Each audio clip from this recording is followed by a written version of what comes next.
Horror comedy universe को और भी ज्यादा एक्सपेंड करते हुए फाइनली स्त्री 2 भी रिलीज हो गई, जिसकी एंडिंग में काफी सारे सवाल रह गए। तो यहाँ हम उन्हीं सवालों के जवाबों को डिस्कस करेंगे और इसीलिए स्पॉयलर्स भर भर के होने वाले हैं यहाँ। तो एक बड़ी सी स्पॉइलर वार्निंग। अब पिक्चर के स्टार्ट में ही एक चिट्ठी आती है इनके पास, जिसमें सरकटे के आने की वार्निंग है, और वैसा ही हुआ। सरकटा आया एंड उसने लड़कियों को उठाना शुरू कर दिया, क्योंकि उसका मानना है बेटी घर में बैठाओ, उनसे कपड़े धुलवाओ। तो क्लाइमैक्स में श्रद्धा और विक्की दोनों सरकटे के पास जाते हैं, जो कि किसी अलग जादुई जगह में रहता है, क्योंकि वहाँ पर ना कोई इंसान जा सकता है, ना जानवर, न नर न मादा। जा सकते हैं तो दोनों आधा आधा। तो किसी तरह से जुगाड़ लगाकर ये लोग अंदर गए, जहाँ पर सरकटे ने अभी तक जितनी भी औरतें उठाई थी वो सारी गंजी हो चुकी हैं वहाँ। एंड यहीं पर सरकटे का असली मोटिव रिवील हुआ कि उसको बलि चाहिए स्त्री की, और क्योंकि स्त्री की चोटी श्रद्धा के पास है तो उसको श्रद्धा की बलि चाहिए। लेकिन अगर श्रद्धा का कैरेक्टर मरा तो उसके साथ बाकी लड़कियां भी मारी जाएंगी। तो ये लड़ने लगे सरकटे से, पर वो इन पर भारी पड़ गया। एंड तभी वहाँ एंट्री हुई वरुण धवन के भेड़िया की। लेकिन वो यहाँ कैसे आया? यहाँ पर तो कोई आ ही नहीं सकता। तो देखो, यहाँ कोई इंसान, जानवर, नर या मादा नहीं आ सकते, बल्कि दोनों आधा आधा ही आ सकते हैं, जैसे श्रद्धा और विकी आए। लेकिन भेड़िए को वो सब करने की जरूरत नहीं है, क्योंकि वो पहले से ही आधा जानवर और आधा इंसान है,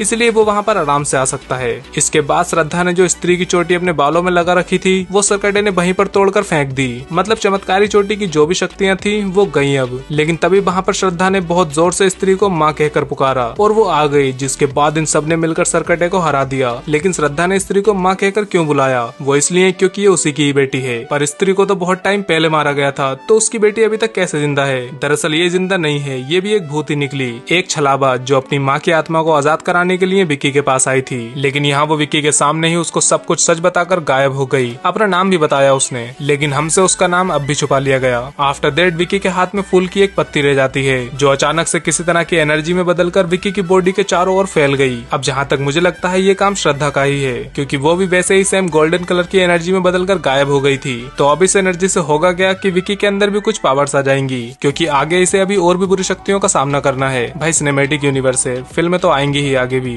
तो अगली बार विक्की के पास भी कुछ न कुछ पावर्स होंगी। इन सब के बाद जना एक सीन में भास्कर को कपड़े देने के लिए जाता है और फिर उससे वापस दिल्ली जाने की बात करता है। तभी भास्कर बोलता है कि नहीं, वापस दिल्ली जाने में बहुत खतरा है, क्योंकि वहाँ कोई आ चुका है जो गर्दन की नस में अपने दांत गाड़कर सारा खून पी जाता है। अब ऐसा कौन कर सकता है? कोई याद आया? चलो कोई नहीं, मैं बताता हूँ। कुछ टाइम पहले इस यूनिवर्स में एक और पिक्चर अनाउंस हुई थी, जो थी वेम्पायर्स ऑफ विजयनगर, जिसमें आयुष्मान खुराना लीड में है। और ये पिक्चर 2025 में आ भी जाएगी, जिसमें आयुष्मान बनेंगे वेम्पायर। एंड जिस तरह की डिटेल्स भास्कर ने बताई, वैसे गर्दन में से खून एक वेम्पायर ही चूसता है। तो यहाँ पर सीधा सीधा आयुष्मान के वेम्पायर की बात हो रही थी, लेकिन उसकी तो खुद की एक सोलो मूवी आ रही है। फिर भेड़िया ने उसका जिक्र क्यों निकाला और वो उससे डर क्यों रहा है? तो अगर आप हॉलीवुड मूवीज देखते होगे तो आपको एक बात तो पता होगी कि वेयरवॉल्व्स एंड वेम्पायर्स एक दूसरे के दुश्मन होते हैं। तो वैसा ही यहाँ पर है। अब चाहे भेड़िया पर सोलो मूवी अलग बना लो, वेम्पायर पर सोलो पिक्चर अलग बना लो, लेकिन ये है तो एक ही मूवी यूनिवर्स में, तो इन्हें कभी न कभी तो आमने सामने आना ही था। एंड इसी बैटल को यहाँ भास्कर ने टीज किया है। लेकिन अभी वेम्पायर्स ऑफ विजयनगर में पहले वेम्पायर्स को सेटअप किया जाएगा, फिर उसके बाद कहीं जाकर शायद भेड़िया 2 में हमें वेम्पायर्स वर्सेस वेयरवॉल्फ की फाइट देखने को मिल जाए। इन सब के बाद फाइनली हमें क्रेडिट सीन में एक कलश दिखा अक्षय कुमार के पास। एंड इस सीन को समझने के लिए पहले अक्षय के कैरेक्टर को थोड़ा समझ लें। तो शुरू में जो सरकटे की वार्निंग वाली चिट्ठी आई थी वो अक्षय के कैरेक्टर ने ही भेजी थी इन्हें, प्लस वो सरकटा इस कैरेक्टर का पूर्वज था। लेकिन अभी फिलहाल के लिए अक्षय का कैरेक्टर एक पागल खाने में है, जो इन लोगों की हेल्प करता है सरकटे को हराने का तरीका बताकर। अब यहाँ तक तो सब ठीक था, लेकिन क्रेडिट सीन में ये बंदा एक कलश से निकल रही आग को पी लेता है और बन जाता है सरकटा, जिसे देखकर बहुत सारे सवाल मन में आते हैं, जैसे कि वो कलश किसका है, इसके पास कहाँ से आया, इसने तो खुद सरकटे को हराने में उन सब की हेल्प की, फिर ये खुद सरकटा क्यों बन गया?